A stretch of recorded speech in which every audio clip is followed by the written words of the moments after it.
தன்னையே ஜீவபலியாய் சிலுவையில் ஒப்பு கொடுத்து நம்மை மீட்டெடுத்த இரட்சகர் இயேசு கிறிஸ்துவின் தூய திருப்பெயராலே இக்காணொளி வழியாக தவக்கால காலை தியானத்தில் பங்கு கொள்ளுகின்ற உங்கள் ஒவ்வொருவரையும் வாழ்த்தி காலை வணக்கத்தை தெரிவிப்பதில் மிகுந்த மகிழ்ச்சி கொள்கிறேன். இன்று மனம் மாறுவோம் என்கின்ற கருப்பொருளில் தியானிப்பதற்கு ஆயத்தப்படுகின்றோம். இந்நாளுக்குரிய திருமறை பகுதி அப்போஸ்தலருடைய நடபடிகள் 3ஆம் அதிகாரத்தின் 17 முதல் 22 வரை உள்ள திருவசனங்கள்.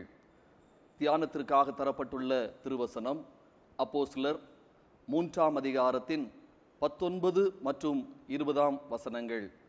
ஆனபடியினாலே கர்த்தருடைய சந்நிதானத்திலிருந்து இளைப்பாறுதலின் காலங்கள் வரும்படிக்கும் முன்னே குறிக்கப்பட்ட இயேசு கிறிஸ்துவை அவர் உங்களிடத்தில் அனுப்பும்படிக்கும் உங்கள் பாவங்கள் நிவிர்த்தி செய்யப்படும் பொருட்டு நீங்கள் மனம் திரும்பி குணப்படுங்கள்.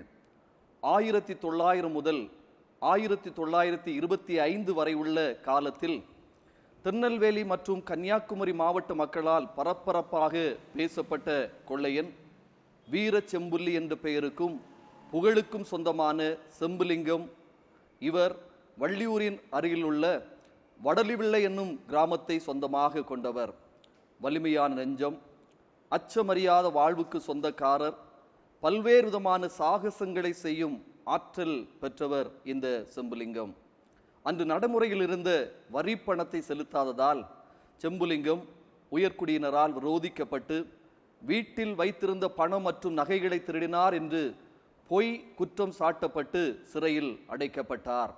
சிறையிலிருந்து தப்பி மலைப்பகுதியில் மறைந்து வாழ்ந்து தன் பசி போக்குவதற்காக திருட்டு வேலைகளை செய்ததால் கொள்ளைக்காரன் என்னும் பட்டத்தை வெள்ளைக்கார சட்டத்தால் பெற்ற செம்புலிங்கம் தேவைக்கு மிஞ்சியதை பாமரருக்கும் வறியோருக்கும் கொடுத்து உதவியதால் பாமரர்களால் கொடைக்காரர் என்று பாசமாக அழைக்கப்பட்டார்.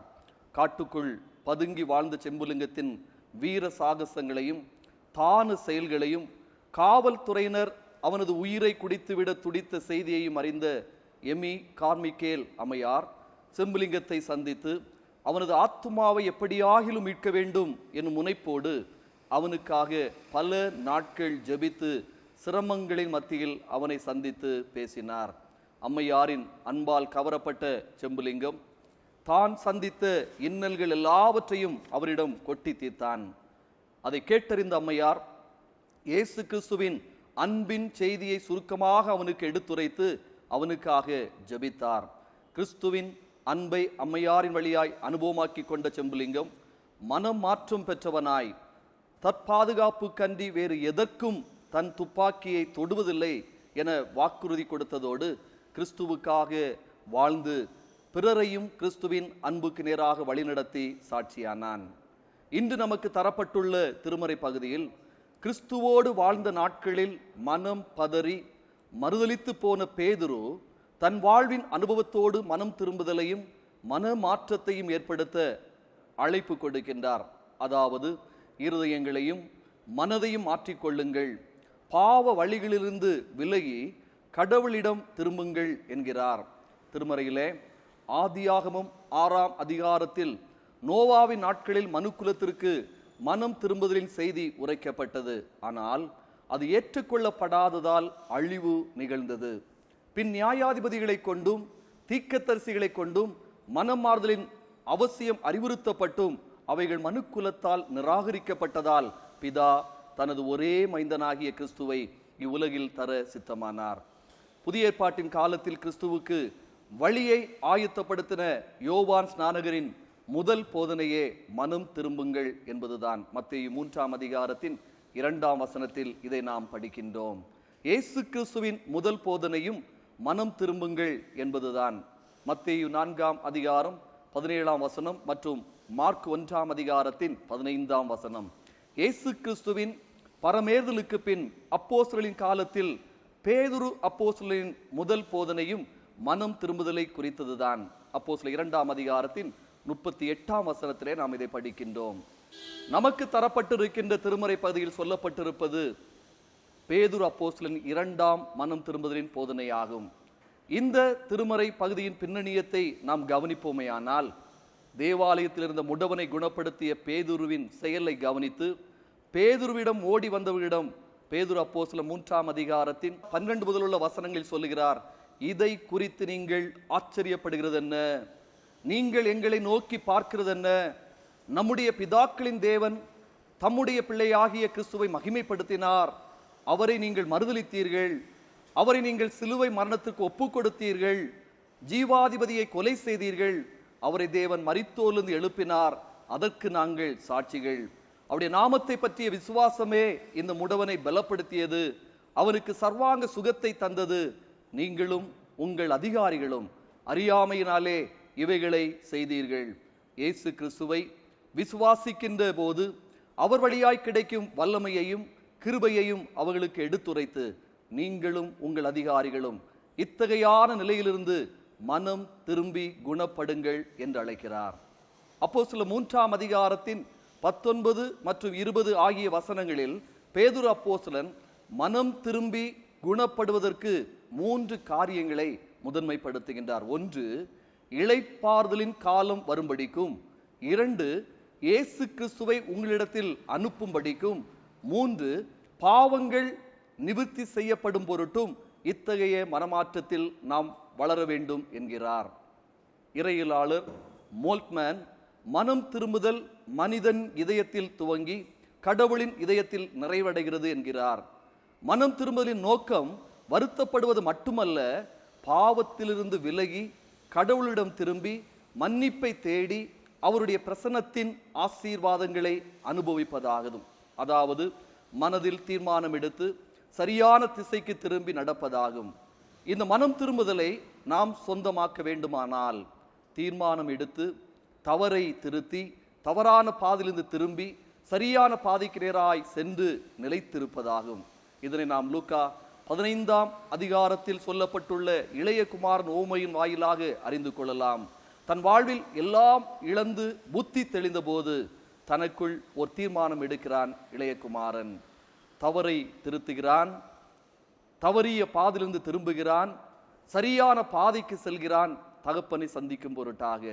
இயேசு கிறிஸ்துவும் சிலுவையில் தொங்கி கொண்டிருந்த போது அவரது வலதுபுறத்திலும் இடதுபுறத்திலும் சிலுவையில் தொங்கிய குற்றவாளிகளில் ஒருவன், நீ கிறிஸ்துவானால் உன்னையும் எங்களையும் ரட்சித்துக்கொள் என்று சொல்லி கிறிஸ்துவை இகழ்கிறான். மற்றொருவனோ மனம் வருந்தி தன் நிலை உணர்ந்து, ஆண்டவரே நீர் உம்முடைய ராஜ்யத்தில் வரும்போது அடியேனை நினைத்தருளும் என்று ஆண்டவருக்கு நேராக தன்னை திருப்புகின்றான். அவனது மனம் மாறுதலின் பலனாக பரம வாழ்வின் அனுபவத்தை தனதாக்குகிறான் கிறிஸ்துவின் வாயிலாக. பேதுரு அப்போஸ்தலனும் யூதர்களுக்கு மேசியாவாகிய கிறிஸ்துவின் மீது விசுவாசம் வைக்க வேண்டும் என்ற செய்தியை எடுத்துரைத்து தங்களது தவறை திருத்தி தெளிவான தீர்மானத்தோடு தவறிய பாதையிலிருந்து திரும்பி சரியான பாதைக்கு செல்ல அவர்களுக்கு ஆலோசனை சொல்லுகிறார். பேராயர் ஒருவர் ரயிலில் பயணித்து கொண்டிருந்த போது ஒருவர் பேராயரை சந்தித்து, ஐயா நீங்கள் ரட்சிக்கப்பட்டிருக்கிறீர்களா, அதாவது மனம் மாற்றத்தின் அனுபவத்தை பெற்றுள்ளீர்களா என அவரிடம் கேட்டார்.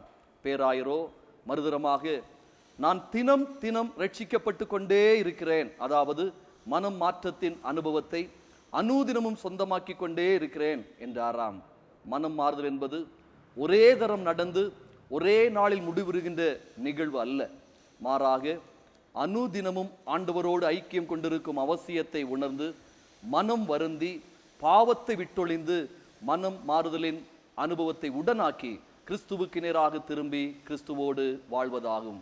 நம்மை புத்தாக்கம் செய்ய நமக்கு கிருபையாய் தரப்பட்டிருக்கின்ற இந்த லெந்து நாட்களில் பேதுரு அப்போஸ்தலனுடைய அறைக்கூவலுக்கு இணங்கி மனம் வருந்துவோம், மனம் மாறுவோம், கிறிஸ்துவோடு மனம் பொருந்தி வாழுவோம். கர்த்தர் உங்களை நிறைவாய் ஆசீர்வதிப்பாராக. ஜெபம் செய்வோம். அன்புக்குரியவர்களே, மனம் திரும்புவோம் என்கின்ற அறைக்கூவல் நம் ஒவ்வொருவருக்கு முன்பாகவும் தரப்பட்டிருக்கின்றது. கிறிஸ்துவுக்கு நேராக நம் தவறை திருத்தி அவரில் நிலைத்திருந்து அவருக்கு ஏற்ற கனிகளை தருவதற்கு ஏதுவான பாக்கியத்தை நாம் பெற்றுக்கொள்வதற்கு ஏதுவாய்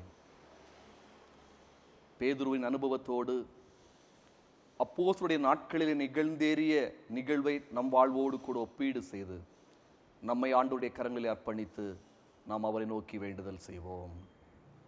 எந்தன் துணிவால் உம்மை மறந்து ஏந்தினேன் சுவாமி,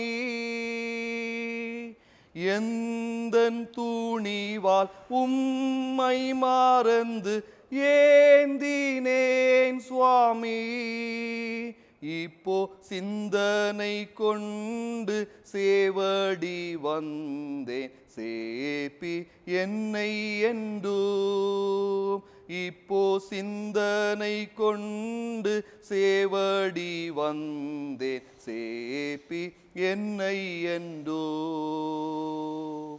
நினைந்து நினைந்து கண்ணி சோரிந்து மனதுமே கசிந்தார், பேதுரு கனிவதாய் உணர்ந்தார்,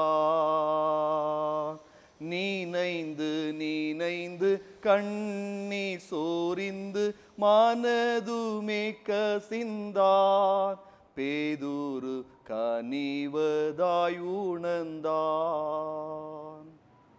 எங்கள் மீது மனதுருக்கம் கொண்டிருக்கின்ற எங்கள் நல்ல கடவுளே, மனம் மாற்றத்தின் அறிவுறுத்தலை அறைகூவலை எங்களுக்கு முன்வைத்திருக்கின்றவரே, நாட்கள் பொல்லாதவைகளானபடியினால் காலத்தை பிரயோஜனப்படுத்திக் கொள்ளுங்கள் என்று நீர் எங்களுக்கு அழைப்பு தந்திருக்கின்றீர்.